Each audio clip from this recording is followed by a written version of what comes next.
कामगार विभागाकडून जाहिरात आलेली आहे, फॉर्म भरणं सुरू झालेलं आहे. याच्या एक्झाम पॅटर्न विषयी आता आपल्याला माहिती घ्यायची, कारण की आता आपल्याला अभ्यासाला लागायचे. महत्वाचं म्हणजे याच्या एक्झाम पॅटर्न मध्ये निगेटिव्ह मार्किंग आहे का, दुसरा सेक्शनल टायमिंग नावाचा प्रकार आहे का, कारण की त्याच्यानुसार आपल्या अभ्यासात जो आहे तर तो बदल होणार आहे. संपूर्ण माहिती मी तुम्हाला सांगणार आहे, म्हणून तुम्ही हा व्हिडिओ शेवटपर्यंत पूर्ण बघायचा आहे. नमस्कार मित्रांनो, मी गणेश मानकर इग्नाइट अकॅडमीच्या या प्लॅटफॉर्मवर तुम्हा सर्वांचे स्वागत करतो. बघा, कामगार विभाग यांच्याकडून आलेली ही जाहिरात जी आहे तर ती पाहायला मिळते. सरळ सेवा गट क 2026 ची ही आपल्याला जाहिरात पाहायला मिळते.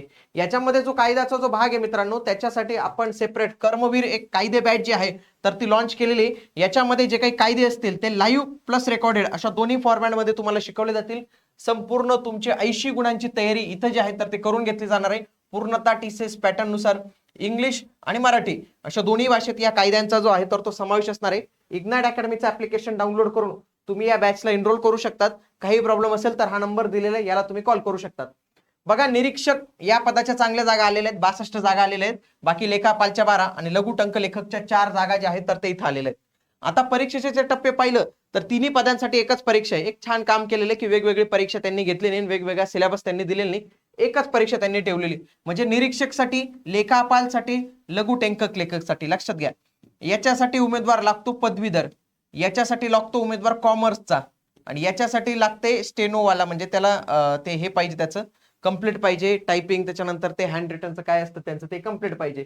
तर या तिघांसाठी एकच टप्पा दिलेला मित्रांनो, सरळ सेवा. म्हणजे काय, एकच परीक्षा होणार आहे, एकच परीक्षा तिघांसाठी.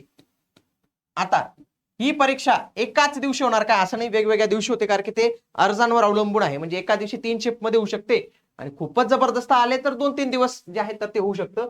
परंतु तिघांसाठी जरी अप्लाय केलं तरी तुमची एकदाच परीक्षा घेतली जाणार आहे. फॉर एक्झाम्पल, एखादा उमेदवार कॉमर्सचा पदवीधर आहे, कॉमर्सवाला आहे, तर तो 2 ठिकाणी फॉर्म भरू शकतो ना, निरीक्षक आणि लेखापालला.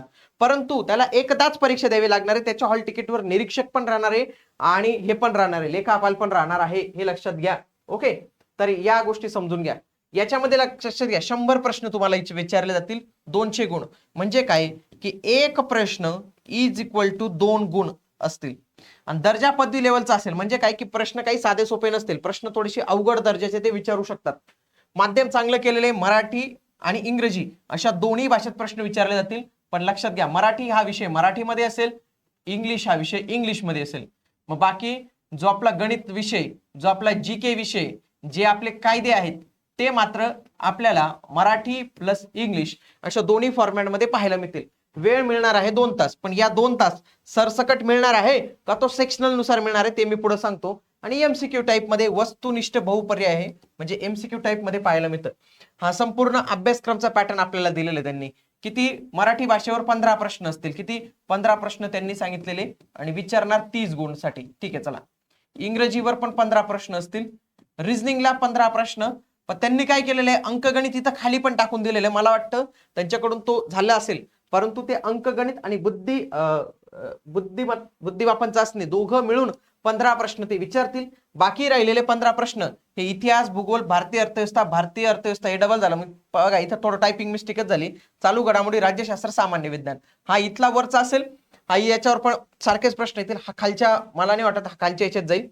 आता याच्यामध्ये जो शेवटचा जो भाग आहे ना, त्याच्याविषयी संदिग्धता आहे मित्रांनो, त्याच्याविषयी मी पण माहिती घेतोय.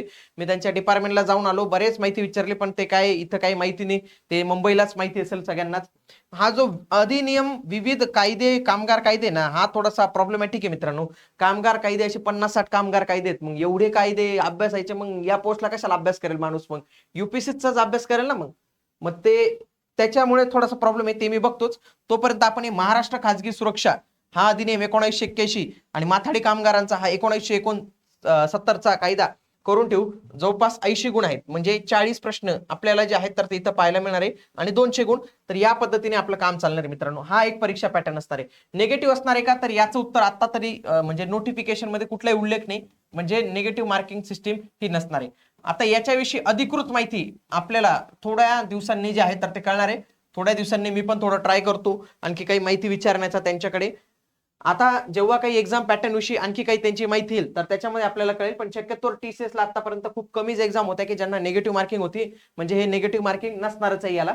त्याच्यानंतर सेक्शनल टायमिंग असणार आहे का, तर मला असं वाटतं सेक्शनल टायमिंग असणार आहे, असू शकतो. यस, सेक्शनल टायमिंग असणार आहे मित्रांनो. आता जरी याच्यामध्ये उल्लेख नसेल तर आगामी काळात आपल्याला याच्याविषयी परिपत्रक किंवा जेव्हा एक्झाम डेट अनाऊन्स होते त्यावेळी आपल्याला सेक्शनल टायमिंग पाहायला मिळतो. मी फॉर एक्झाम्पल तुम्हाला एक दाखवतो बरं का, असाच असेल असं नाही, परंतु हा एक अंदाज मी तुम्हाला सांगतोय की अशा पद्धतीने तो जो आहे तर तो असू शकतो. आता याच्यामध्ये जो पॅटर्न आहे तर तो 60-40चा आहे मित्रांनो, 60-40चा आहे. आणि आपला जो पॅटर्न आहे तो 60 वेगळा आहे. म्हणजे इथे जर 60 आहे ना मित्रांनो, हे टेक्निकलचे आहेत आणि आपल्याकडे 40 हा टेक्निकलचा आहे. म्हणजे हा पॅटर्न थोडासा बदल होईल, परंतु हे अशा पद्धतीने ग्रुपमध्ये डिवाइड करून तुमचे प्रश्न विचारले जातील. बघा, मराठी, इंग्रजी, सामान्य ज्ञान, तर्कशास्त्र आणि इथं तांत्रिक विषय म्हणजे जे आपले कायदे असतील अशा पद्धतीने असेल. Group A, group B, group C, group D अशा पद्धतीने 4 ग्रुप असतील. प्रत्येक ग्रुपवर हे 30 मिनिटं 30 मिनिटं 30 मिनिटं 30 मिनिटं आणि प्रत्येक ग्रुपवर 25 प्रश्न, 25 25 25 अशा पद्धतीने प्रश्न जे आहेत तर ते आपल्याला इथं पाहायला मिळतील. आता इथं 10 10 10 10च पाहायला मिळतील माझ्या अंदाजे, कारण की आपले 40च प्रश्न आहेत. हे 10 10 10 10 आणि वरती कशा पद्धतीने ते अरेंज करतात तर ते आपल्याला नंतर जे आहे तर ते कळणारच आहे. म्हणजे सेक्शनल टायमिंग हा असू शकतो मित्रांनो सरसकट 2 तास. आता टीसीएस शक्यतो देत नाही, हे लक्षात घ्या. सरसकट टीसीएसने देणं खूप दिवसांपासून म्हणजे 25 पासूनच बंद केलेलं आहे. आता एकाच दिवशी परीक्षा होईल का, तर याचं उत्तर काय आहे मित्रांनो, एका दिवशीच परीक्षा होईल. मला असं वाटतं एका दिवशी 3 शिफ्ट मध्ये होऊ शकते ती. एक दिवशी 3 शिफ्ट मध्ये होऊ शकते. अर्ज थोडे येतील, त्याला जास्त येतील. एका दिवशी 3 किंवा 2 शिफ्ट मध्ये होण्याची शक्यता आहे. पण एका दिवशी 3 शिफ्ट मध्ये एकाच दिवसात पूर्ण परीक्षा आटपून जाऊ शकते. खूपच जास्त अर्ज आले, खूपच एकदम डेडिकेटेड लोक राहिले तर ते 2-3 दिवस जाऊ शकतं. पण मोस्ट प्रॉब्ली एकाच दिवशी 3 पेपर राहून जातील. हा, तुम्हाला डबल पेपर द्यायची गरज नाही पडणार. फॉर एक्झाम्पल एखाद्याने निरीक्षकला भरला आणि लेखापालला भरला तर परीक्षा एकच द्यायची, तुम्हाला एकच परीक्षा द्यायची. त्याच्याविषयी काही म्हणजे तडजोडच नाही. ती एकच परीक्षा जी आहे तर ते तुम्हाला इथं द्यायची. बाकी काही जे असेल तर ते मी तुमच्यासाठी जी काही माहिती असेल तर ते मी तुम्हाला कमेंट बॉक्समध्ये उपलब्ध करूनच देईल. तुमच्या काही समस्या असतील कमेंट बॉक्समध्ये नक्की मांडत चला. भेटूया पुढील व्हिडिओमध्ये. तोपर्यंत जय हिंद, जय महाराष्ट्र, धन्यवाद.